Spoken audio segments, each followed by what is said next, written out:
Karim, bonjour, bienvenue encore. Donc on est dans Retour à froid sur le débat qui a été mené par vous avec Jean Bricmont sur cette question: l'islam est-il la vraie religion? Effectivement, cette question recelait de plein de thématiques intéressantes. On n'a pas évoqué vraiment la question, c'est pour ça que j'ai envie de revenir avec vous sur certains points. Le premier, c'est vraiment cette question de cause première, cause incausée, comme vous l'avez appelé.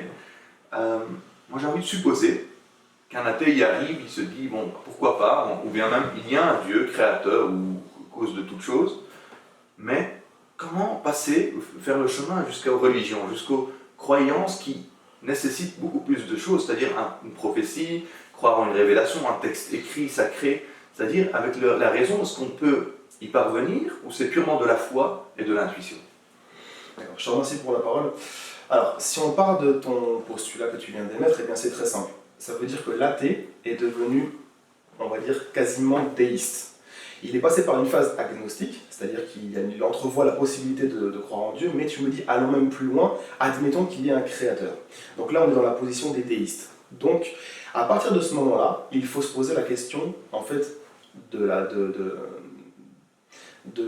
l'ordre, en fait, de l'univers. C'est-à-dire que si Dieu, en tout cas l'entité créatrice, a décidé que le monde qu'il a créé serait si bien ordonné, avec, comme je disais dans le débat, des constantes qui sont vraiment au millimètre près, comment pourrait-il ensuite laisser sa création aller toute seule vers un chaos? C'est-à-dire que, puisqu'il est l'autorité morale, que c'est vrai que l'athéisme ne le reconnaît pas, puisqu'il n'a pas d'autorité morale, chacun fait un petit peu ce qu'il veut, et il est juste régi par des lois des hommes, ou, si on va dans l'extrême de l'athéisme, on va chez les anarchistes, et eux qui carrément disent ni Dieu, ni maître, ni rien. Donc on fait ce que l'on veut, et point. Donc chacun se définit un petit peu sa propre autorité morale. Maintenant, si on admettait que Dieu a bien créé cet univers, eh bien en fait, la logique même de cet univers qu'il a créé nous amène à croire obligatoirement qu'il veut que les choses aillent dans un sens précis, comme lui l'ordonne. Donc ça veut dire qu'on va devoir après croire que ce Dieu-là nous a donné des révélations à l'être humain et envoyer des messagers, des prophètes qui vont nous donner le commandement divin, ce que lui attend de nous. Pourquoi? D'une part parce qu'en fait, outre l'aspect de suivre ce qu'il enseigne, ses lois, ses ordonnances, etc., il y a aussi le savoir l'adorer. C'est-à-dire comment est-ce que je vais savoir qui adorer, quoi adorer et comment l'adorer. Il n'y a que qui, en gros, qui est plus éloquent que Dieu pour pouvoir s'auto-définir. Définir aussi ce qu'il attend de nous. Donc toutes ces choses-là, en fait, elles vont passer forcément par un canal de révélation. Donc c'est pour cela qu'ensuite, tu vas avoir des messagers, des prophètes qui vont venir dans le monde à travers les temps et d'après des circonstances très précises. Maintenant, le truc, c'est qu'une fois que tu as atteint cette chose-là, comment on fait en fait pour définir la suite? C'est-à-dire que, comment on arrive en gros à l'islam? En fait, c'est très simple. Il faut se dire que si ce Dieu-là a émis des révélations, à travers les temps, on en a encore des restes. Tu vas avoir par exemple la Torah chez les Juifs, tu vas avoir l'Évangile chez les chrétiens, et tu vas aussi avoir le Coran chez les musulmans. Il faut réussir en fait à reprendre les trois, faire de la comparaison entre les trois, qui vont ensuite nous donner en fait, le chemin en fait, qui a été tracé par Dieu, et on peut le retrouver de la Torah jusqu'au Coran. Et donc c'est en suivant le cheminement que Dieu a voulu dès la base que nous pourrons arriver à la finalité. Puisqu'en fait, étant donné que la religion islamique, même si c'est pas très beau de le dire comme ça, arrive à la fin, eh bien en soi, on a besoin d'avoir une base de départ. Si déjà tu crois qu'il y a Dieu, qu'il a ensuite donné des révélations à l'être humain pour pouvoir l'adorer, il va falloir qu'ensuite, tu repars de la base pour comprendre le cheminement. Et lorsqu'on se tourne vers le Coran nous donne une chose très importante. Il nous explique que le prophète en question qui vient d'être ramené, Mohammed, que la paix et la bénédiction de Dieu soient sur lui, est annoncé dans la Torah et l'Évangile. Donc qu'est-ce que tu dois faire? Tu dois aller vérifier si c'est vrai. Et s'il se trouve que c'est vrai, tu as en fait ton chemin qui est tracé, de la base jusqu'à la fin. Et la question de la prophétie de Mohammed dans les écrits passés, c'est un thème assez long et assez large à développer, mais en tout cas, si tu suis ce cheminement, tu peux arriver à la finalité. D'ailleurs, c'est pour ça que la plupart des convertis ont souvent ce cheminement. Ils le regardent dans leurs textes, ils ont entendu parler du Coran et un dialogue avec les musulmans, et ils se rendent compte en fait, que c'est le même message, un Dieu unique, et ensuite des prophètes et des messagers qui ont été dispensés à travers les circonstances et les temps. Je vois bien d'ailleurs un croyant chrétien, juif, qui aurait ces textes-là, peut-être que son chemin, alors, il est un peu plus logique et plus simple. Mais je reviens juste sur cet athée encore. Comment il peut commencer par le néant, en fait? Il commence donc par rien. Il ne croit ni en judaïsme, ni au christianisme, ni à l'islam. Est-ce qu'il doit faire tout ce cheminement-là? Mais pourquoi pour lui, encore une fois, M. Jean Bricmont posait la question de pourquoi ces religions sont venues tous dans cette terre-là, pourquoi pas ailleurs? Il y a plein de questions qui peuvent émaner comme ça. Et est-ce qu'il y a un début simple par lequel on peut commencer? Oui, exactement. Et d'ailleurs, c'est ce qu'en fait le Coran parle de cette chose-là. C'est-à-dire qu'en gros, un athée, comme je l'avais dit dans le débat, ce n'est pas comme un juif ou un chrétien qui va aborder le texte coranique. Comme il vient d'être nouveau dans la foi, c'est-à-dire qu'il vient de croire en un Dieu, qu'est-ce qu'il va faire par la suite? Eh bien, le Coran parle de cela dans la sourate 10 au verset 94. Autrement dit, là on parle des polythéistes de l'époque, d'accord, qui eux en fait ne croyaient pas aux prophètes de l'islam. Mais le Coran les envoie, donc ces gens-là qui n'avaient aucune croyance, aucun vraiment lien avec une religion, eh bien il les renvoie vers les nations auparavant pour vérifier si il y a déjà eu, avant le prophète Mohammed, des êtres humains qui ont fait des révélations. Et donc lorsque l'athée se rend compte, il n'y a pas besoin d'aller voir les chrétiens ou les juifs, il se rend compte que oui, de toute façon de nos jours c'est facile à savoir, les chrétiens et les juifs ont ce qu'on appelle une Bible entre leurs mains, et dans cette Bible-là, eh bien, il y a la mention d'envoi prophétique. Ça veut dire que pour lui, il doit se poser la question de savoir est-ce que le prophète Mohammed est-il véritablement un vrai prophète, oui ou non. Et dans ce cas-là, il va falloir qu'il commence à creuser et qu'il analyse déjà le texte coranique.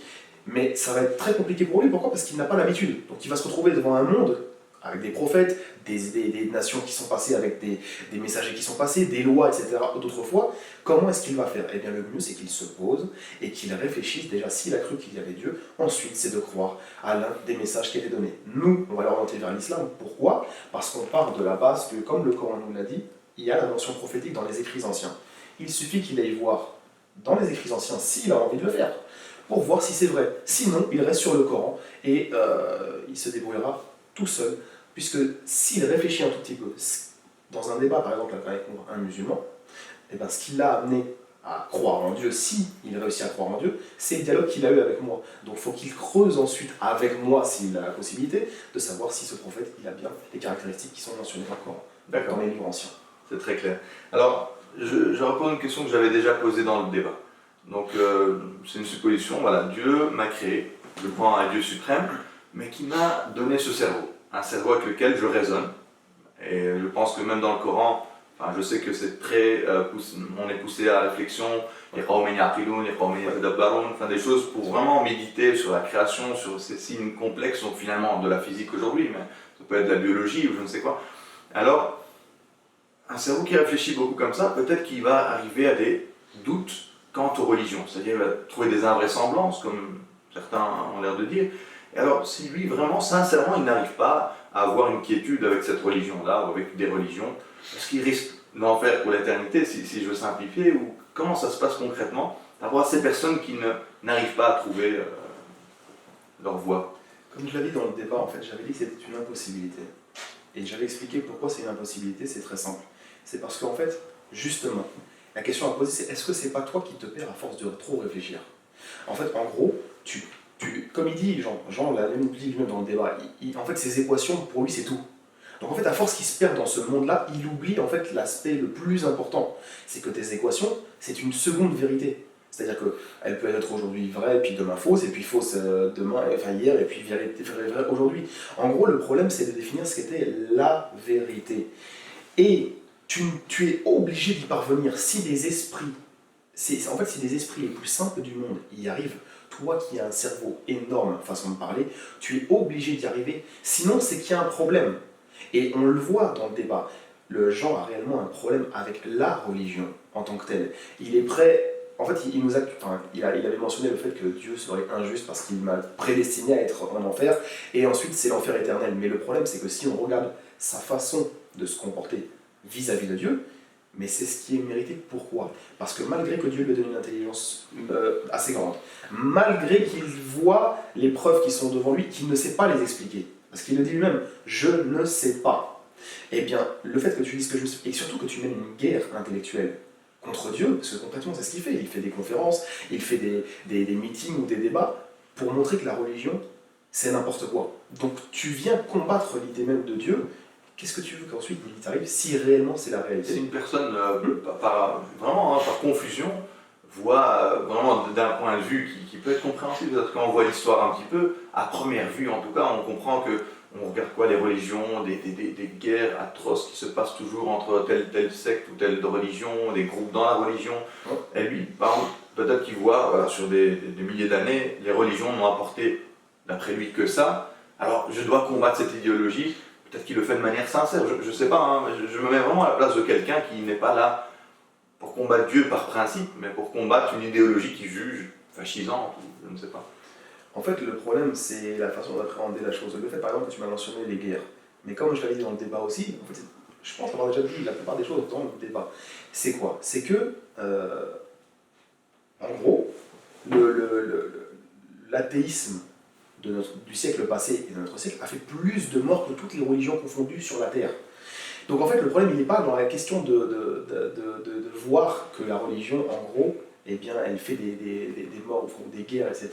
Le but, c'est de savoir, en gros, est-ce que la religion, elle parle du vrai? C'est-à-dire, quand je parle du vrai, elle parle de Dieu. Si elle parle de Dieu, ensuite, tu dois comparer les religions entre elles. Tu ne peux pas dire, oui, mais il y a plusieurs religions, donc en gros, bah, je les rejette toutes. Non. Soit elles sont toutes fausses, soit il y en a une qui est vraie. C'est surtout ça qu'il faut se poser comme réelle question. Et étant donné que son point de vue, bah, s'il devient, justement, comme tu me l'as posé auparavant, croyant, eh ben, dans ce cas-là, il doit ensuite faire ce cheminement de savoir laquelle est la vraie. C'est surtout ça. En gros, moi, je vois pas de problème. Et surtout, ce que tu m'as dit, je trouve que c'est une impossibilité. Même si on part dans l'absolu, admettons qu'il y a une personne qui soit complètement athée et qui n'a pas réussi à atteindre, mais de manière sincère, j'ai bien dit admettons, parce que personnellement, ça ne me convainc pas, bah, tu la jugeras selon son intention réelle. Et c'est tout. D'accord, donc en fait, bon, c'est juste une question comme ça, mais qui vient de me venir à l'esprit. Quand on voit aujourd'hui les sondages ou ce qui se passe un petit peu par rapport au monde croyant, si j'ose dire, versus le monde scientifique et tangible comme Jean Ricmond, on voit qu'en fait dans ces milieux où il y a beaucoup d'intellectualisation des choses, on n'a pas beaucoup de croyants. Enfin les sondages montrent même aux États-Unis, quoi, c'est 10% des chercheurs, 5% des philosophes. Est-ce que c'est juste le scientisme? Pour vous, c'est un dogme qui fait qu'on doit être comme ça pour paraître bien, par exemple? Ou bien peut-être c'est plus compliqué que ça, je sais pas, je vous pose la question. Moi, je pense que c'est l'évolution du monde qui va actuellement qui donne ça. C'est-à-dire qu'on est dans un monde actuel qui, bah, c'est vrai, c'est une réalité, est en perte de foi dans le monde entier. Et le fait qu'il y ait de la perte de foi, bah, beaucoup de scientifiques déjà démarrent leur carrière en étant déjà des athées. Et s'ils ne sortent pas, comme je l'ai dit dans le débat, du carré de Mayer, comme Jean ne l'a pas fait, par exemple, pour lui, il ne s'arrête que voilà, aux équations, ce qu'il voit, etc. S'il ne sort pas de cela pour trouver la réponse, mais comment ça se fait que tout ça est si bien ordonné et précis depuis la base, c'est même pas sur le après, depuis la base, et ben jamais ils vont réussir en fait à avancer. Donc oui, concrètement, moi ça ne m'étonne pas qu'il y ait énormément d'athées dans ce domaine-là. Maintenant, c'est bien d'avoir des athées, mais si c'est des athées pour arriver à l'état que j'ai vu dans le débat, autrement dit, Jean me dit je ne sais pas comment expliquer le début de l'univers, bah concrètement, bah, moi ça me satisfait, pas de problème. Donc vous ne savez pas expliquer ça, le débat est clos.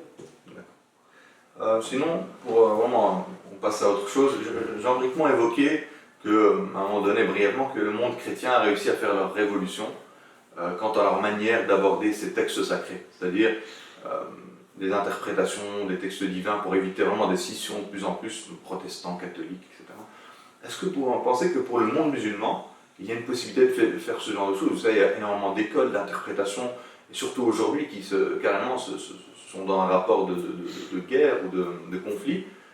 Je pense sunnitique, mais même dans le sunnisme, il y a des dizaines de groupes, et dans le chiisme aussi, les Shirazis, les ci, les ça, les sunnites, vous avez tous les groupes d'aujourd'hui, les salafistes ou les autres.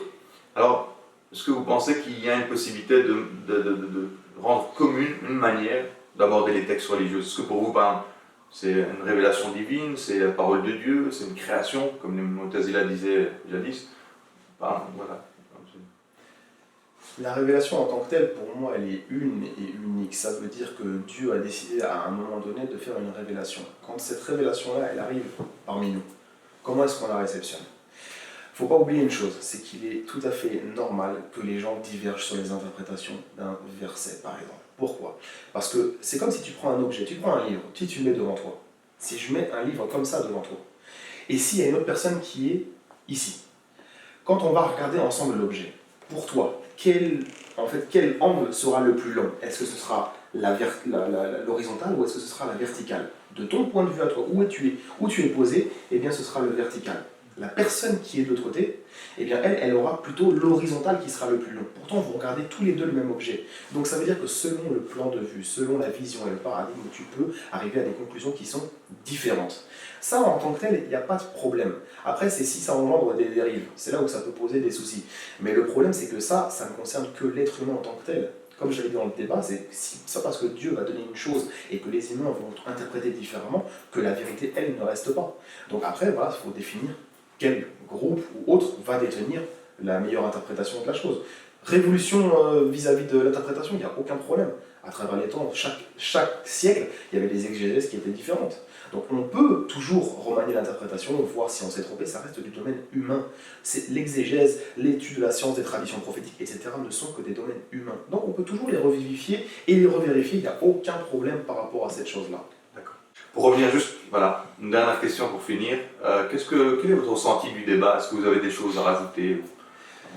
Alors, pour moi, déjà, je voudrais commencer par un point. C'est personnellement, ce que moi j'ai ressenti, c'est un peu le comportement de gens qui m'a été un petit peu difficile. C'est-à-dire que, en gros, si je devais devenir athée, si c'est pour devenir comme ça, c'est-à-dire irrespectueux des autres, ça va être vraiment difficile pour moi. Je préfère rester un croyant et rester digne dans le comportement. Parce qu'il y a des choses qui ont été faites, il y a des choses qui ont été dites qui ne sont pas, pour moi, dignes d'un intellectuel de ce nom. Ça, c'était pour revenir sur l'aspect de la forme. Après, sur le fond, en fait, c'est le vrai problème. Pourquoi est-ce qu'on est resté que sur un seul point et qu'on n'a pas été sur les autres? C'est très simple. Parce que si tu ne résous pas la base, ça ne sert à rien d'aller à la finalité. La finalité, elle se résolvera que si tu résous la base. Et la base, comme il m'a dit, il ne sait pas. Donc à partir du moment où il ne sait pas et que nous, on lui présente une alternative, et qu'il la rejette de facto, parce qu'il la rejette à cause de quoi? Il la rejette à cause du fait qu'il ne veut pas entendre parler de Dieu.